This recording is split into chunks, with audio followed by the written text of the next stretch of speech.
Hi, I'm Allie and she's Lainey. Why are you introducing us again? Our names are at the bottom of the screen. Why are you shivering? Because it's freezing in here. I'm freezing my toes off, Lainey. Not everything has to do with your toes. Okay, well, yes it does. And I don't know about you, but I am just toe excited to start the show. Dad jokes are at the end of the show. Let's move on to devotions. Hi, I'm Karis. And I'm Daniel. Welcome to this week's devotion. Today's devotion will be about being diligent. Yes, Proverbs 21:5 says, "Those who are diligent, they lead to abundance, but those who are hasty, that leads to poverty." Now imagine if we weren't diligent. We would be lazy and having no work ethic. Yeah, Karis, so here's what we're trying to say. In order to be good in life, you have to work hard and get your work done, unlike Chucklehead Karis over here, who has a 38 in math because she hardly turns in any of her assignments. You're not supposed to say anything. Too bad, I already did. And speaking of math, shout out to Mr. Olson. Now, back to the devotion. Being diligent is important, so listen to your parents and teachers. See you next time. Welcome back to your HCA faculty profile. Now, continuing our sort of journey through the directors at HCA, we're going to be interviewing the director of the Learning Lab, Mrs. Catlin. Mrs. Catlin, how are you today? Good, how are you? Good. It's a pleasure to have you here. It's great to be here. So going to the first question, how many years have you been at HCA? Collectively, I've been here 5 years. I came for the first time in 2009 when I helped start the Learning Lab, was here till 2012, and then my husband and I were relocated to Connecticut, came back to Texas in 2015, but didn't return to the Learning Lab and teaching until 2020. So what led you to join the faculty of HCA and I guess also come back? So honestly, it definitely, as Sunday school as it sounds, like the Holy Spirit. The first time when I came to HCA, it was one of those things. I was relocating to Texas and obviously needed a job, and so had been interviewing at all the local ISDs and was headed down Goliad, and my mother-in-law had shared that she had heard great things about HCA, so I came in, introduced myself to Mrs. Green, and found out that they were looking for someone to start the Learning Lab.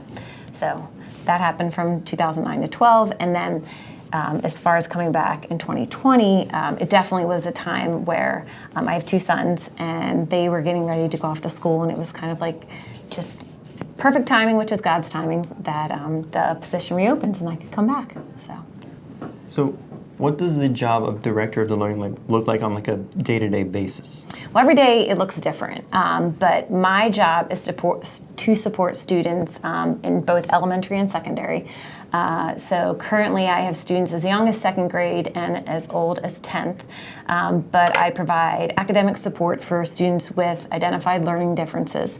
And that can look anything like helping them with an assignment that they're doing in class to providing accommodations on tests.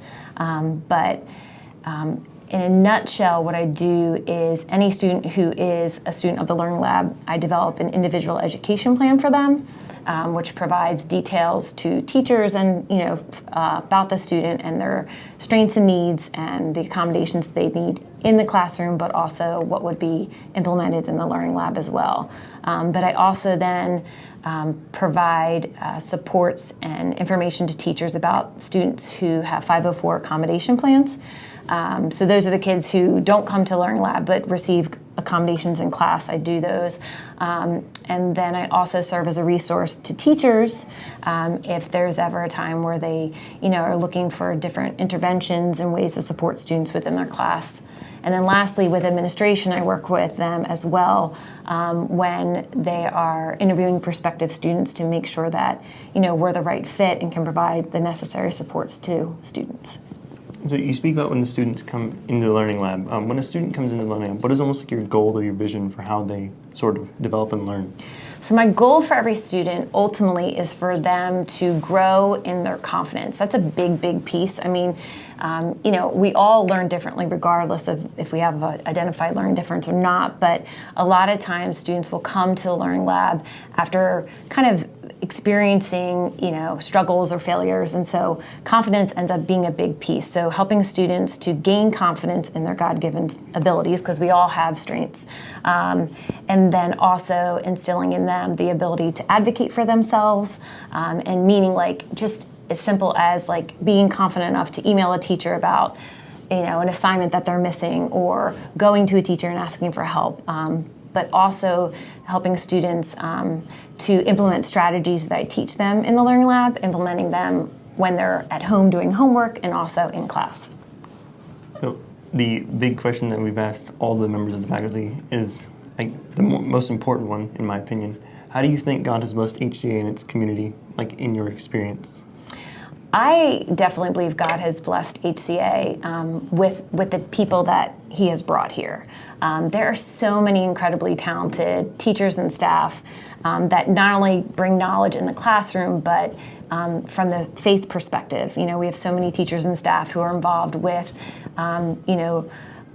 programs outside of school that really can not only bring more value to kids' lives, but also help build believers and instill more faith in kids.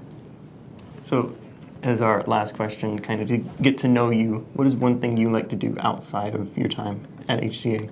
Outside of HCA, I really love to serve others. I know that sounds really cliche, but I like to, I'm Italian, I love to bake, so I'm always trying to look for opportunities to kind of, lift people up or help people out, and it's been really cool because I feel like that's one of the greatest examples I can give to my boys. Both of my boys served in Helping Hands when they were toddlers, and it's just really cool I think, to create a culture of serving others and helping others and finding needs. But yeah, I would say serving others and baking and spending time with my family. Well, Mrs. Catlin, thank you for your time, and for everyone watching. This has been your HCA Director of the Learning Lab, Mrs. Catlin. Hi, and welcome back to Buried in a Book. I will review a book and give you the pros and cons of each and give you a rating. And today's genre is paranormal. I will be reviewing Miss Peregrine's Home for Particular Children. Written by Ransom Riggs, this book reminds me of a spooky campfire story told late at night with a bright flashlight under your chin. Let's get to the pros. The pros are, things are happening right after each other. Secondly, the storyline is so good. And 3, there's pictures. Cons, the characters aren't very described well, or maybe there's so many that they all just blend together. Secondly, the villain doesn't really get properly introduced until the last 80 pages. But besides that, it's a pretty good book. I do have to say the pictures are a bit weird and even disturbing in some of them, but it helps make the story fantastic. I'm going to rate this book a 7 out of 10, and in my opinion, the age rating for this book is going to be around 12. I hope you enjoyed this book review, and if you have a book you want me to review, please put it in the comments. That's another book for the bookshelf, and I'm going to go back to reading. Peace out. Hi, I'm Jordan, and welcome back to Alumni Spotlight. Today, I'm here with Will McAvoy, HCA graduate of 2015. First off, thank you for joining us, Will, and being on the show today. So, how long did you attend HCA for? I came to Heritage in 8th grade and I left when I graduated, so 5 years in total. Did you do any extracurricular activities? Or? Yeah, so I was on the track team, I played basketball, and then I also was the stage manager for the musical. And what was your favorite memory here? Oh, that's pretty difficult. I'd probably have to go with going to state 2 years in a row with my relay team and track. Second to that, I don't know, just the day-to-day, messing with your friends and, living the Heritage way. And so I heard you traveled to Italy and Australia, so what was that like, and can you share your experiences with us? Yeah, so when I graduated from university, I moved to just north of Sydney, Australia, on the Central Coast, and there I spent time with my family that lives there, and also I worked for a nonprofit charity group, but Australia is beautiful, and I loved it. Then, when COVID happened, I moved to Italy, which is a strange time to move, but I went to Rome, and it was absolutely beautiful. I worked for an American university there as a residence coordinator, and I wouldn't change it for anything. I think all in all, I've been to 30 countries now. Oh, so, wow. yeah, so I'm pretty lucky. Yeah, and Since returning from the U.S., what are you up to and what does the future hold now? Oh, that's a really good question. So I've been reconnecting with my friends and my family, kind of getting back into the way of living in the U.S. Yeah. It's been 3 years in total since I lived here. Oh, wow. So I'm just looking for the next thing. Hopefully it's in higher education, but Yeah. we'll see what happens. We'll see where God takes me. And last question, how did HCA impact your faith today? So Heritage kind of gave me a day-to-day faith as opposed to a Sunday-only faith. So Yeah. now I'm able to live out what I'm doing in my everyday life. Well, thank you for joining us, Will, and we'll see you next time. Hi, welcome to high school sports. Last Thursday, both varsity basketball boys and girls team played against Lucas Christian. Sadly, the guys lost after they fought hard and fell short of a win. On the other hand, the girls won by 2 points.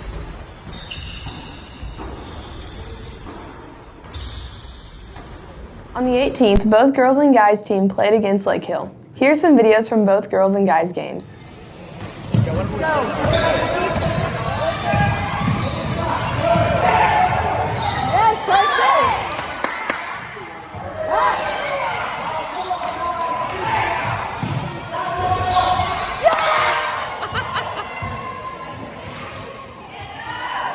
Okay, got the basket. There we go. On the 25th, both varsity basketball teams have an away game against Yavana. That's all for high school sports. Now on to Robbie with middle school sports. Thanks, guys. I'm Rob with Middle School Sports. Today we start off with the girls basketball team, who last week played against Dallas Lutheran on January 13th and got their first win, winning 10-3. On January 14th, they did lose against Providence, 14-10, but here's Deanna Montgomery making a shot.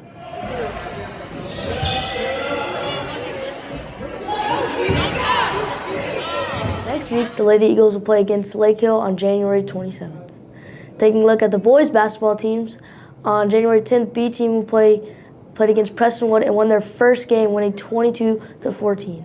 The B team's game got canceled last Thursday against Dallas Lutheran, but A team did not play Dallas Lutheran on Thursday, and they beat them 47-20. Here's a video of Sam Wheeler making a three to increase the Eagles' lead.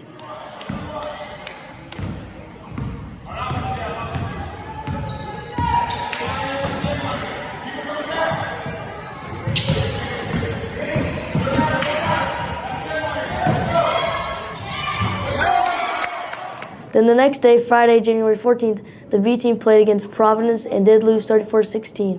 But here's a video of Colton Westmoreland making a shot and putting a heart to the HJ student section.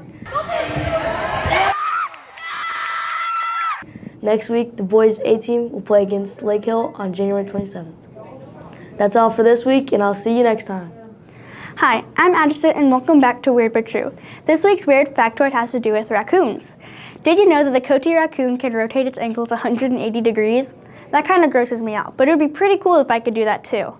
The reason for this is because the coati raccoon have double-jointed ankles, which makes them more flexible than us humans.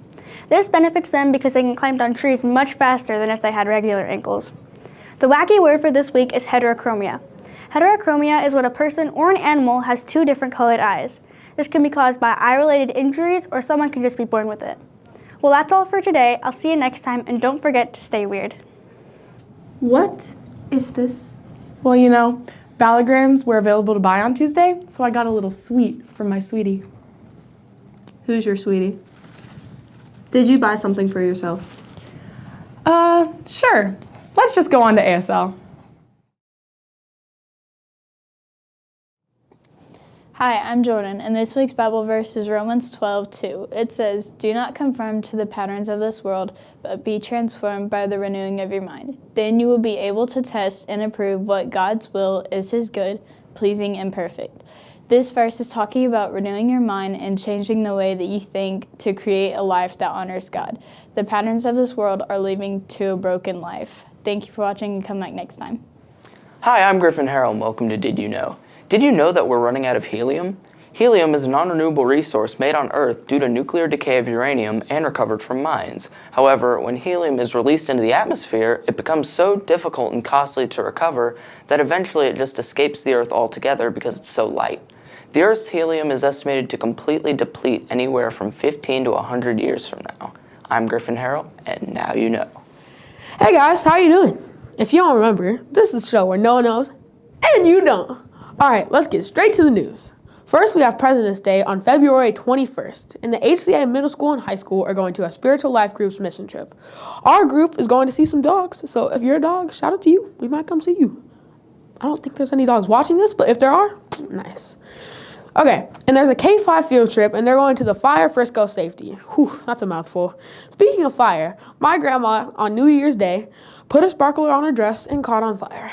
Well, maybe she was lying that day because her pants were definitely on fire. Well, that's all fine and dandy, but let's keep going. There's a Professional Development Day in HCA, and there's early release on January 26th. Also, Family Info Night for the elementary kids about cell phones and cybersecurity will be pretty soon too. And that's all we have for today. So this is my new outro. Always remember, no one knows. Hey, I'm Cole, and you probably don't know this, but we've begun work on upgrading our broadcast studio, and I'm going to be updating you on what is happening. We won't have this segment every week, but every time something big happens, I will bring you along with us. The first step in this lengthy process was that the walls have been repainted. They changed from a faded brown to a crisp white. This is a good first step because it helps us to improve the look of our lighting. This has been your first studio update, and I will see you when something big happens. Till next time. Hey, welcome back to Dad Jokes. I'm the dad and I'm the she's other not. one. Yeah, all right. So, Addison. Yes, that's me. It is you. Pretty sure. Do you play golf? No. No. I did like a long time ago, but when dads go play golf, they take an extra pair of socks. Do you know why? No, I don't know why. In case they make a hole in one. Get it in golf, it's hole in one, Yeah. or they get a sock. Holes in your socks are the worst. They are, especially when they come to down around your toes and a toe sticks out. That's Allie. bad. All right, you got something for me. Yeah, I'm worried for the calendar. I'm scared. Really? The calendar? The Yeah. one we've had since the Gregorian, Roman, whatever? Yeah, why? Its days are numbered.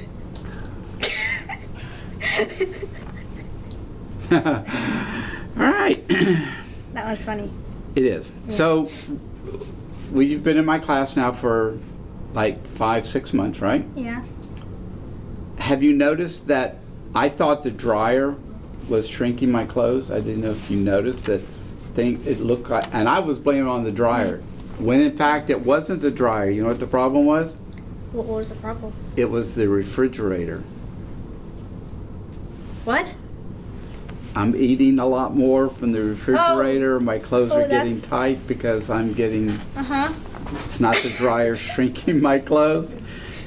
These not only get worse. As the year goes along, these only get worse. Yeah. So I strive for worse. So go ahead. You got one for me. Another one.